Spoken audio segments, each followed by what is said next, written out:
오늘 2기 8과 제자들을 가르치심 두 번째 시간입니다. 기억절 인자가 온 것은 섬김을 받으려 함이 아니라 도리어 섬기려 하고 자기 목숨을 많은 사람의 대속물로 주려 함이니라. 마가복음 10장 45절 말씀입니다. 오늘 제목이 이제 제자들을 가르치심 두 번째잖아요. 근데 이제 실은 이제 저번 주하고 이번 주하고 제자들을 가르치심 1, 2에서 실은 내용이 이렇게 연결이 돼서 실은 굉장히 방대한 양이어서 교과 시간에 좀 다 다루긴 좀 어렵지만 어쨌든 제가 이 시간에 한번 되는 데까지 한번 해보도록 하겠습니다. 마가복음 1장에 우리 잘 아는 마가복음 1장 한번 가보도록 하겠습니다.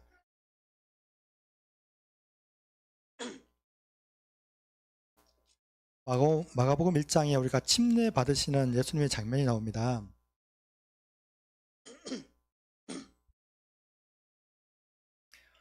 어, 1장 9절 10절부터 볼게요.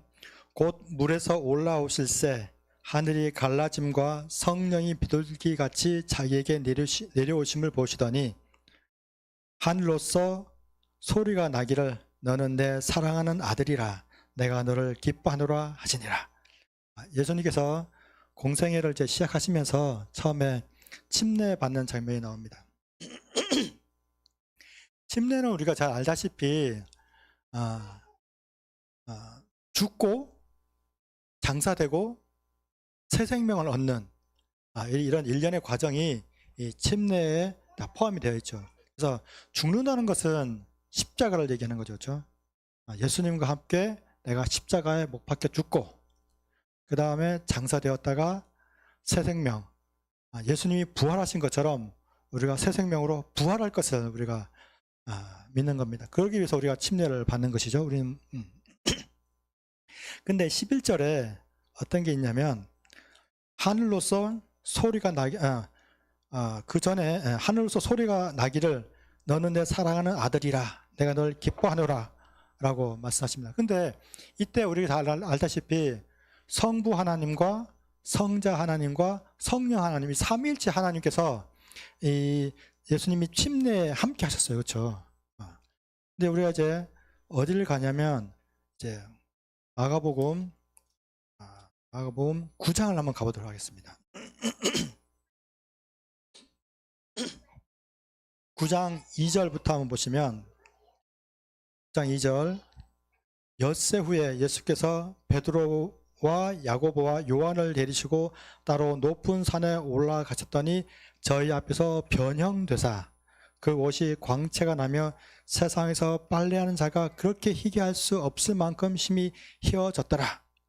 이렇게 하고 7절 마침 구름이 와서 저희를 덮으며 구름 속에서 소리가 나되 이는 내 사랑하는 아들이니 너희는 저의 말을 들으라 하는지라. 침례 받을 때 삼위일체 하나님께서 등장하셔요. 그렇죠? 그런데 예수님께서 변화산에서 변화되는 모습에도 삼위일체 하나님께서 등장하시는데 성부 하나님께서 이는 내 사랑하는 아들이라 말씀하시고 구름이 거기를 쫙 덮죠. 그렇죠? 예, 구름이 쫙 덮으면서 성령 하나님께서 그러니까 침례 받을 때는 성령이 비둘기 모양으로 쫙 내려오고 이때 변화산에서는 구름으로 그 산을 싹 덮어버리죠. 그렇죠? 성령이 그 자리에 함께 하시고 그다음에 성자 하나님, 삼일체 하나님이 침례 받을 때와 변화산에서 이 변화산은 무엇을 의미하냐면 다 잘 아시겠지만 예수님께서 부활하신 후에 예수님의 부활을 표현하는 모습입니다. 그래서 9절 4절부터 보면 9장 4절에 이에 엘리야가 모세와 함께 저에게 나타납니다. 그렇죠? 모세는 잘 아시다시피 죽어서 부활하는 자들을 상징을 하고 엘리야는 살아서 승천할 자를 상징을 하죠. 그렇죠? 그럽니다. 근데 이 얘기는 어떤 이야기 후에 이야기가 시작이 되냐 그러면 8장을 보면 8장 31절부터 한번 보시게요. 8장 31절, 인자가 많은 고난을 받고 장로들과 대제사장들과 서기관들에게 버림받아 죽임을 당하고 사흘 만에 살아나야 할 것을 비로소 저에게 가르치기 시작합니다.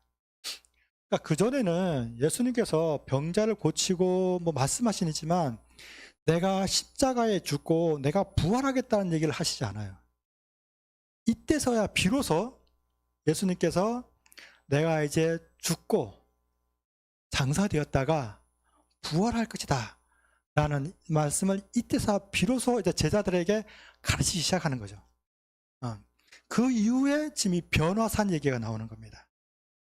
제자들이 상상하는 예수님의 모습은 어떤 모습이었냐면 어떤 모습이야?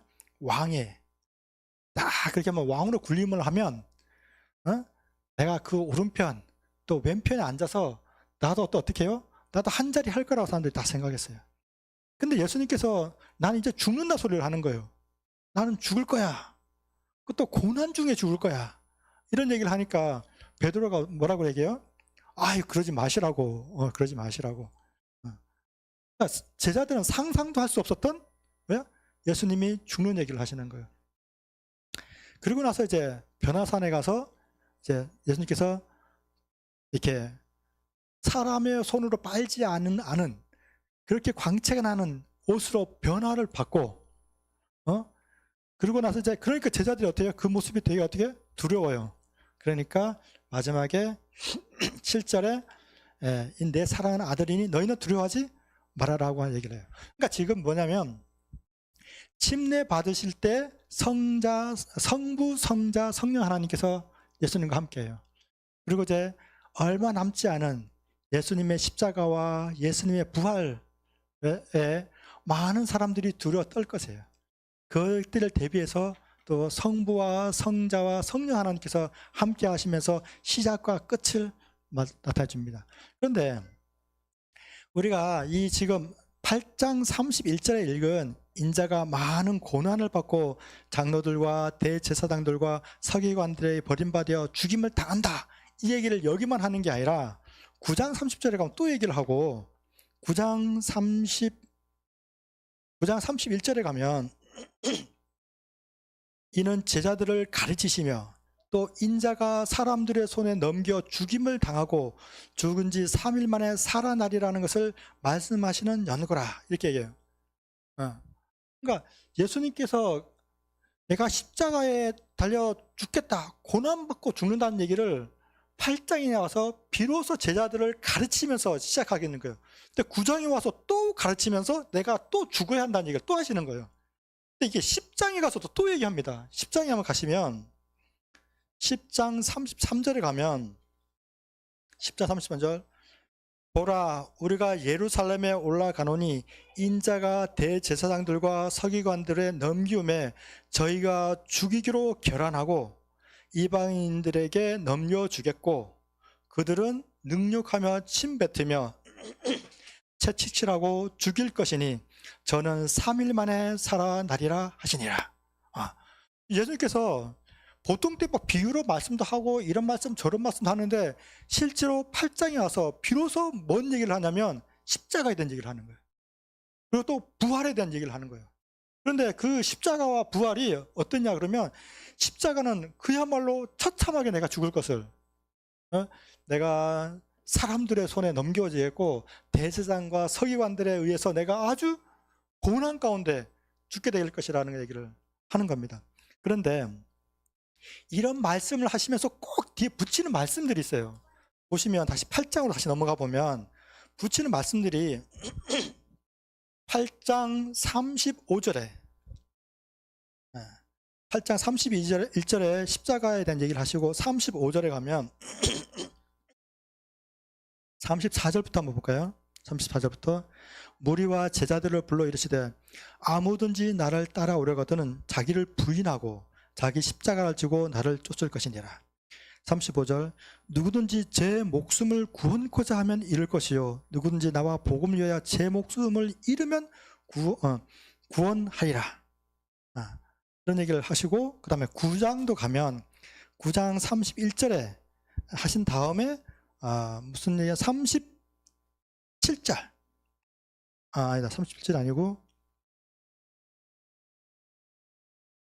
33절. 35절. 9장도 31절에서 그 말씀하시고 35절에 예수께서 앉으사 12제자를 불러서 이르시되 아무든지 첫째가 되고자 하면 무사람의 끝이 되고 무사람은 섬기는 자가 되어야 하리라 하신다. 그리고 10장에 넘어가면 또 얘기를 또 한 번 하십니다. 10장에 넘어가면 10장은 33절, 34절에 말씀하시고 45절에 가서 어떻게 말씀하시냐면 오늘의 기억절이죠. 인자에 온 것은 섬김을 받으려 함이 아니라 도리어 섬기려 하고 자기 목숨을 많은 사람의 대속물로 주려 합니다. 그러니까 지금 예수님께서 제자들에게 비로소 뭔가를 가르치시는데 십자가와 부활을 가르쳐요. 근데 그 십자가와 부활을 말씀하실 때마다 하시는 말씀이 다 뭐예요? 낮아지라는 거예요. 겸손하라는 거예요. 섬기라는 얘기를 하는 거예요. 공통된 얘기가.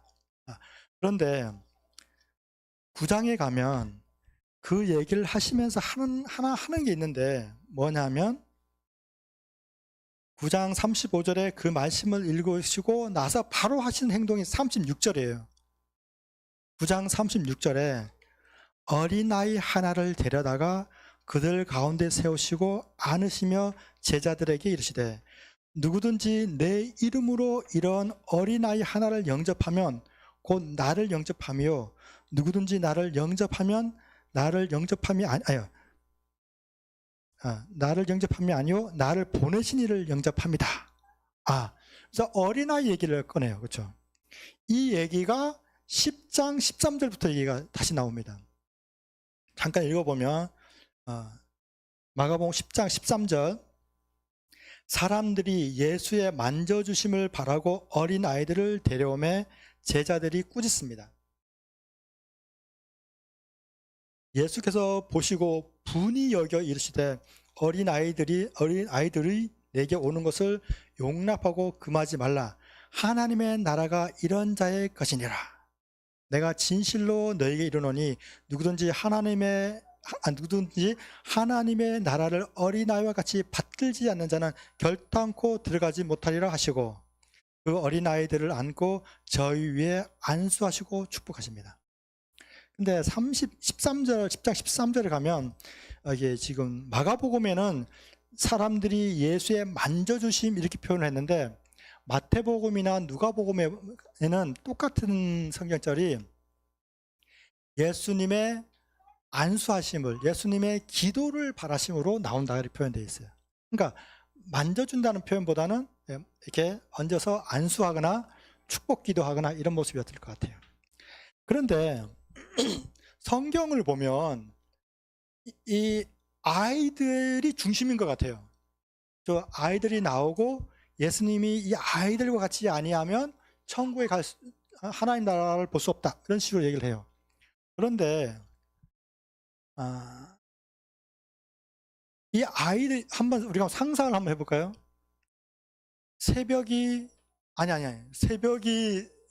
새별이가 민혁이가 예수님을 보고 저한테 안수해 주세요, 저를 안아주세요 하고 이렇게 나왔을까요? 아니면 누가 데리고 나왔을까요? 그렇죠? 이 아이들이 자기 스스로 나오지 않았어요. 누가 데리고 나왔냐면 부모들, 특히 그 엄마들이 이 아이들의 손을 잡고 예수님께로 나아온 거예요. 우리 아이들을 축복해 주시고 우리 아이들을 위해 기도해 주세요 하고 이 엄마들이 데리고 나온 거예요. 이 엄마들이. 그래서 지금 여기서 말씀하시는 것이, 예수님이 말씀하시는 것이 아이들이 나오니까 제자들 어떻게 해요? 금지시킵니다.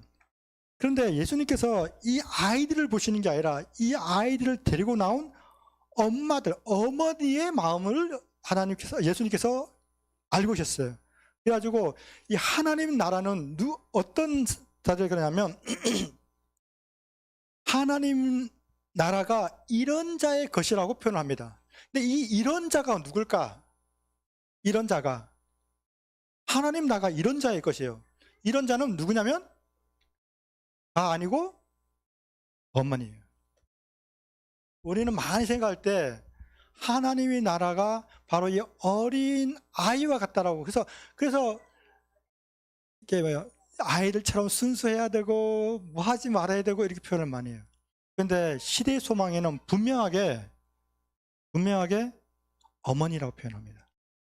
성경에는 읽어보면 아이들이 이 글의 중심인 것 같지만 우리가 시대의 소망을 읽어보면 시대의 소망에는 분명하게 어머니들이라고 표현을 합니다. 제 56장 아이들 축복하신, 잠깐만 읽어볼게요. 이것들을. 511페이지입니다. 어머니들이 어린 자녀들을 데리고 예수께 나올 때 어머니들이 데리고 나왔어요. 어머니들이. 제자들은 그들을 미워하는 눈으로 바라보았다. 제자들은 이 아이들이 너무 어려서 예수를 찾아와 유익을 얻지 못하리라 생각하고 예수께서도 그들이 오는 것을 기뻐하지 않을 거라고 결론을 내렸다. 그러나 예수께서 불쾌하게 생각하신 자들은 바로 제자들. 그래서 제자들에게 분을 내죠. 예수님이 별로 화를 안 내는데 분을 냅니다. 그 다음에 구주께서는 자녀들을 하나님의 말씀을 따라서 교육시키고자 노력하는 어머니들의 염려와 수고를 알고 계셨다. 그는 어머니들의 기도를 들으셨다. 이 얘기 중심이 다 어머니 된 얘기예요. 어머니들이 이 아이를 데리고 나올 때 어떤 마음을 가지고 이 아이들을 예수님께로 데리고 나왔는지, 이 아이들의 마음을, 엄마의 마음, 어머니의 마음을 예수님을 헤아려 보시는 거예요. 그래서 쭉 넘어가셔서 이리하여, 그리고 나서 이제 중간에 보면 이제 처음에는 한 어린아이가, 엄마가 한 어린아이를 데리고 나와요. 8장에, 그죠?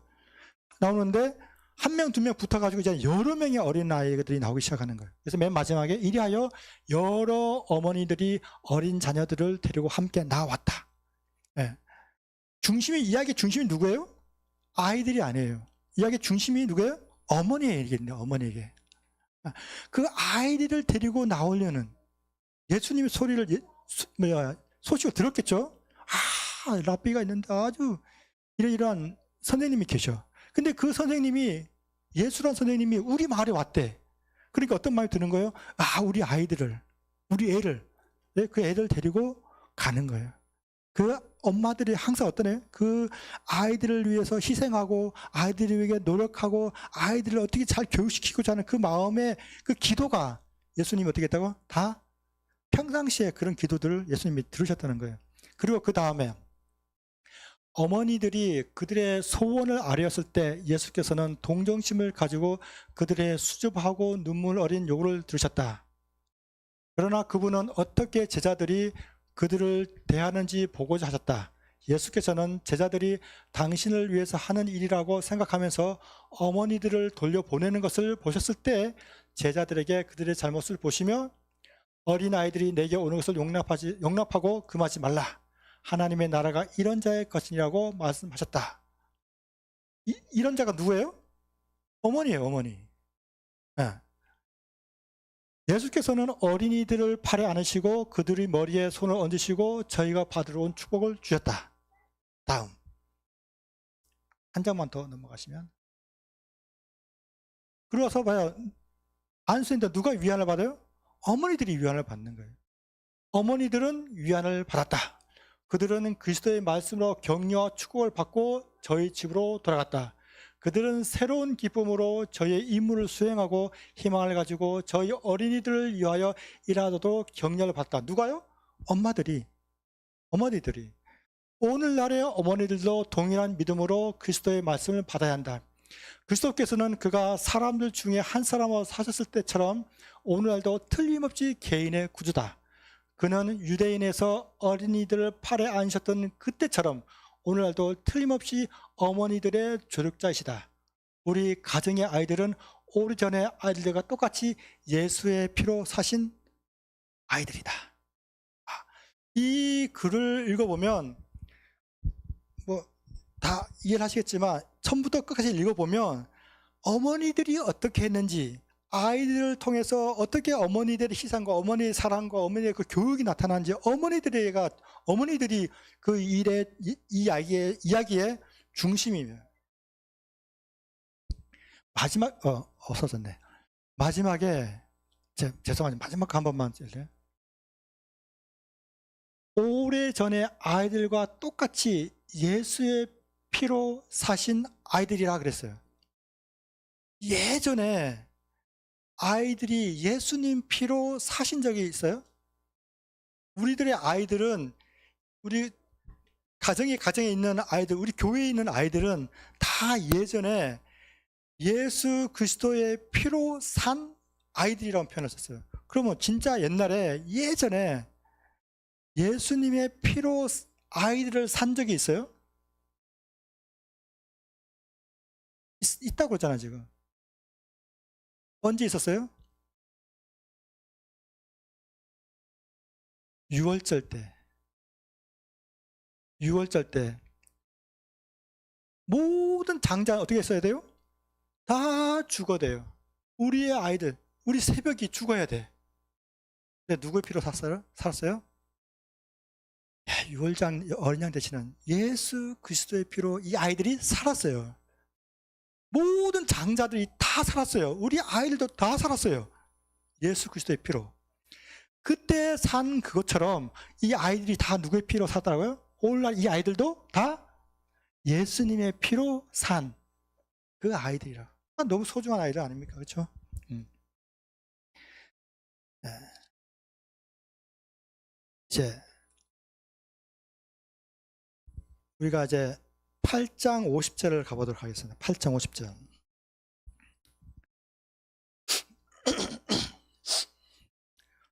아, 49절부터 한번 볼까요? 사람마다 불로서 소금 치듯 함을 받으리라. 소금은 좋은 것이로되 만일 소금이 그 맛을 잃으면 무엇으로 이를 짜게 하리요? 너희 속에 소금을 두고 서로 화목하라.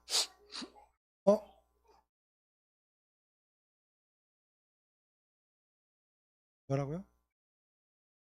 마가복음 9장 50절.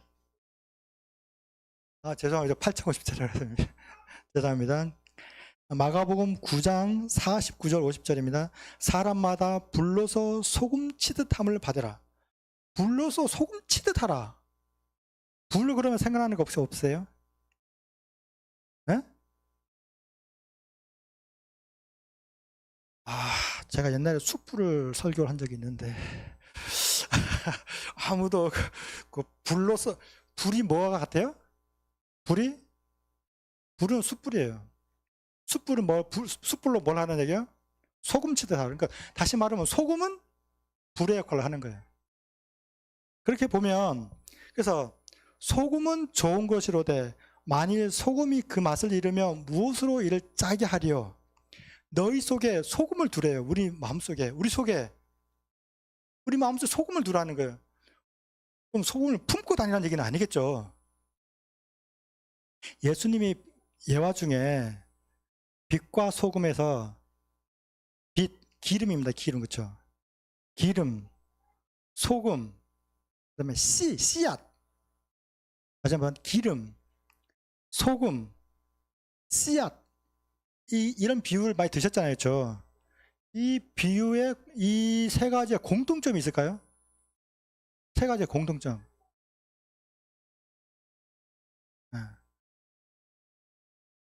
기름은 자기를 태워서 빛을 냅니다. 기름이 자기가 타지 않으면 빛을 내지 않습니다. 물론 소금은 어떤 생물들이 썩는 거를 방지하기도 해요. 근데 여기서는 소금이 짠다고 하니까 맛을 내야 된다니까, 소금이 맛을 내려면 어떻게 돼요?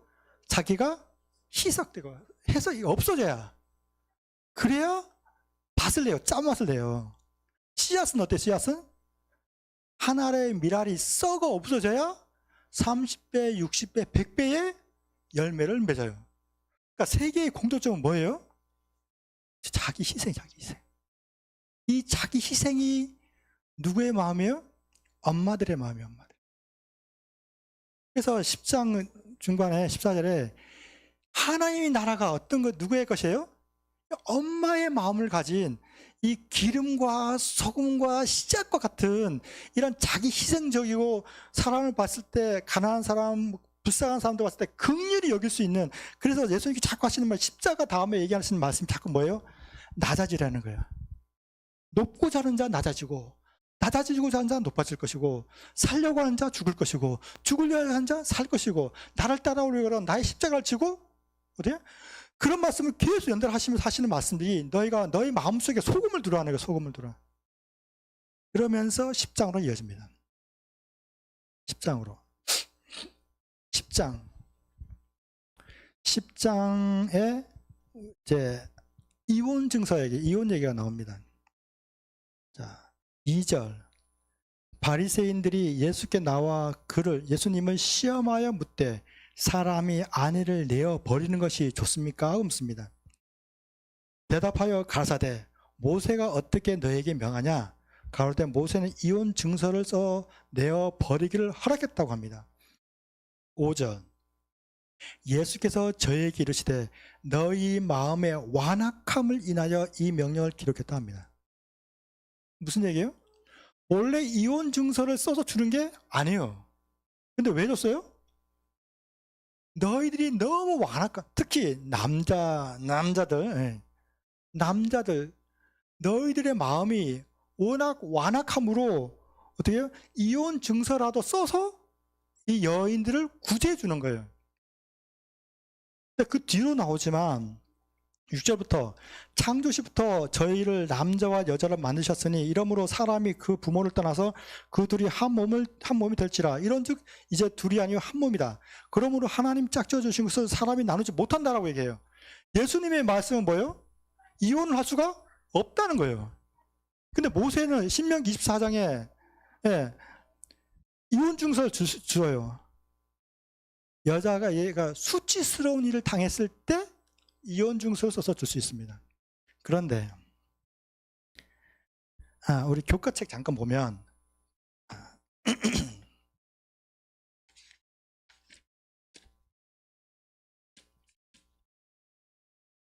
제가 여기 한번 읽어볼게요.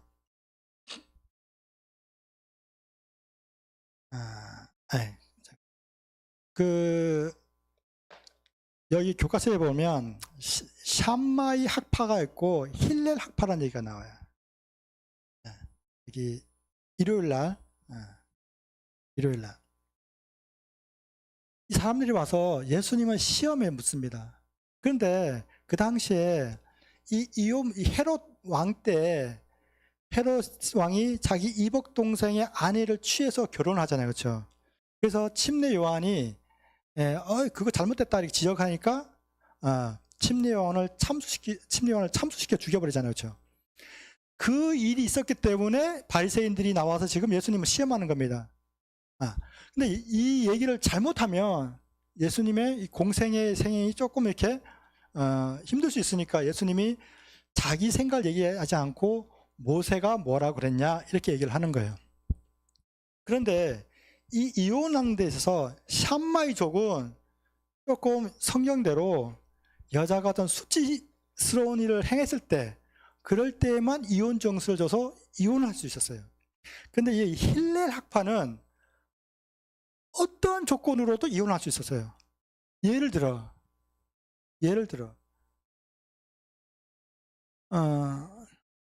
밥을 먹는데 반찬이 짜네? 이혼 사유가 돼요.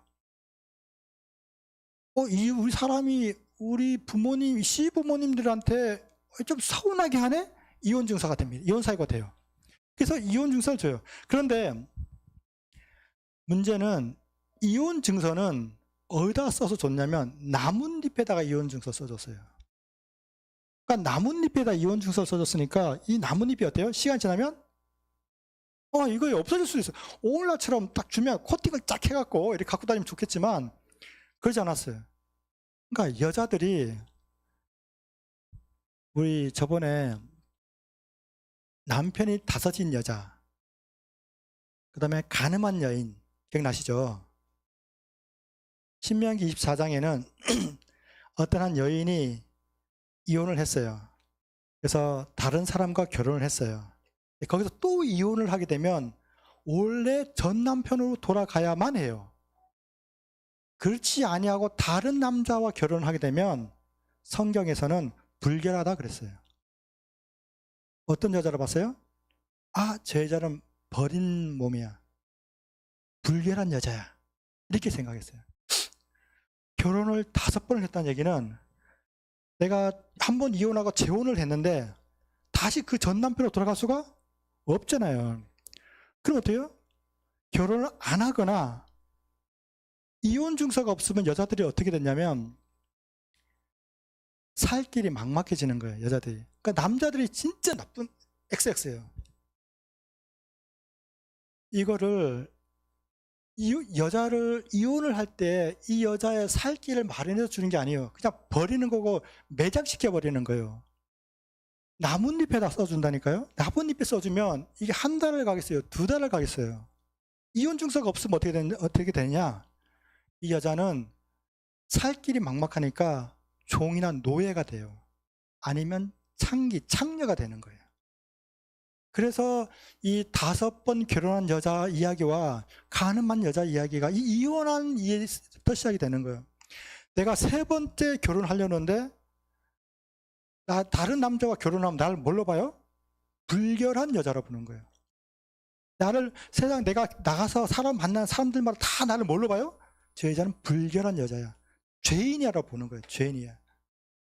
나하고 3번째 결혼했던 이 남자는 나를 어떻게 볼까요? 이 남자도 나를 어떻게 봐요? 내가 뭐가 조금만 잘못해도 어떻게 봐요? 아, 불결한 여자. 죄인, 재수 없는 여자. 이 여자를 다 뭘로 봐요? 전부 다? 그래서 이 여자가 2번 결혼, 3번 결혼, 4번 결혼, 5번 결혼을 하는 거예요. 왜? 결혼을 안 하면 어떻게 돼요? 노예가 되거나 창녀가 되는 거예요. 결혼을 하면 어떻게 돼요? 불결한 여자가 되는 거예요. 그래서 처음부터 이혼은 어떻게 돼요? 처음부터 이혼은 없었어야 되는 거예요. 예수님이 그래서 이혼은 안 된다는 거예요. 그러니까 나쁜 우리 남자들이, 이 유대인들이 이 여자를 어디에 두었어요? 자기 발 아래 두기 위한 거예요. 너 내 말 안 들으면 내가 널 어떻게 한다? 이혼을 시켜버린다. 이혼 증수. 하나님은 잘 아시겠지만 여자를 어디서 뽑았다고요? 갈빗대에서 취했어요.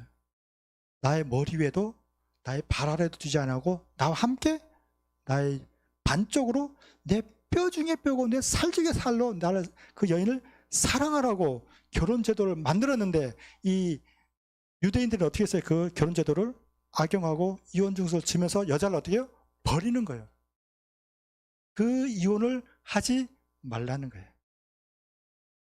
그래서 지금 10장에 처음에 시작되는 이 이혼 증서를 주면서 이 이혼한 여자들의 그 뭐예요? 세상에서 버림받은 여인들의 모습, 그리고 지나서 아이들 얘기를 하면서 또 어떻게 해요? 아이들 사랑하고 희생하고 봉사하는 엄마들의 마음, 그 마음을 지금 10장에서 쭉 훑고 가시는 거예요. 그러면서 마지막에 바디메오 얘기가 나옵니다. 바디메오. 잘 아는 얘기니까 제가 그냥 성경 안 읽고 바디메오 얘기할게요. 바디메오 10장 마지막에 40몇 절부터인가 바디메오 얘기가 나와요. 바디메오는 이게 이름의 뜻이 뭐냐면 바는 그 아들이란 뜻이에요. 근데 뒤에 말이 뭐냐면 바르 뭐 이렇게 있는데 그런 말들은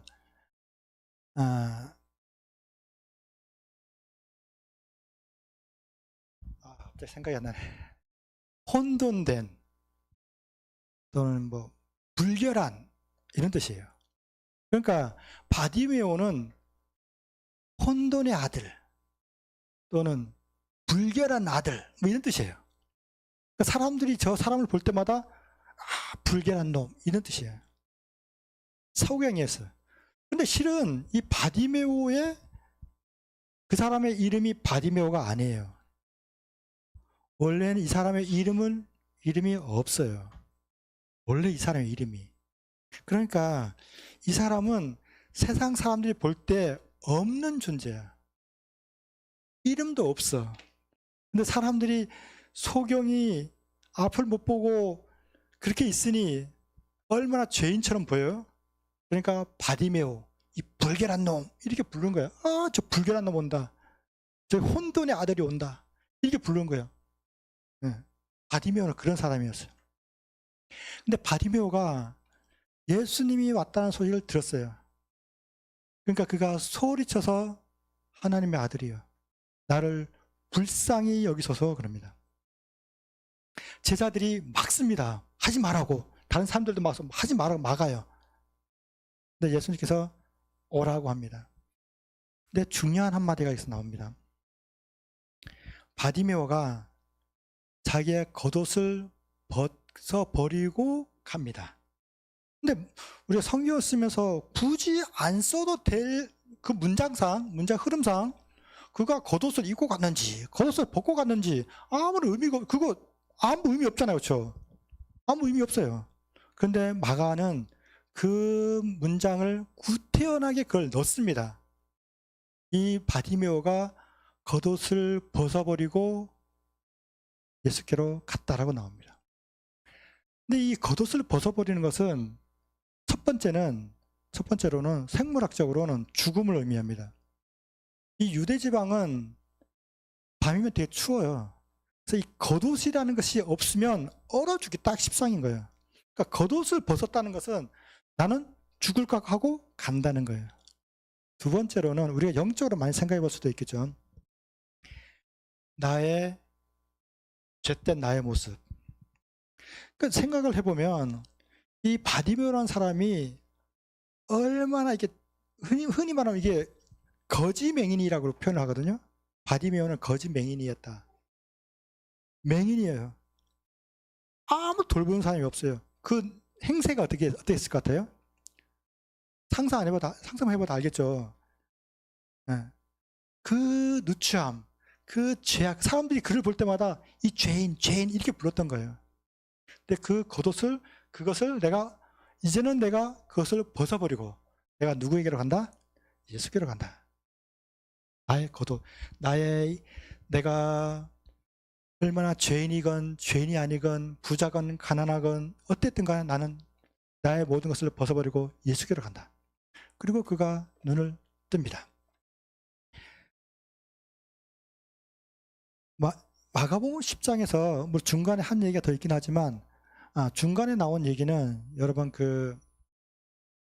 제가 시간이 안 될 것 같아서 그건 뺐는데 시대의 소망 60장 시대의 소망 60장 제목이 새로운 율법인가 하나님의 율법인가 하여튼 그래요.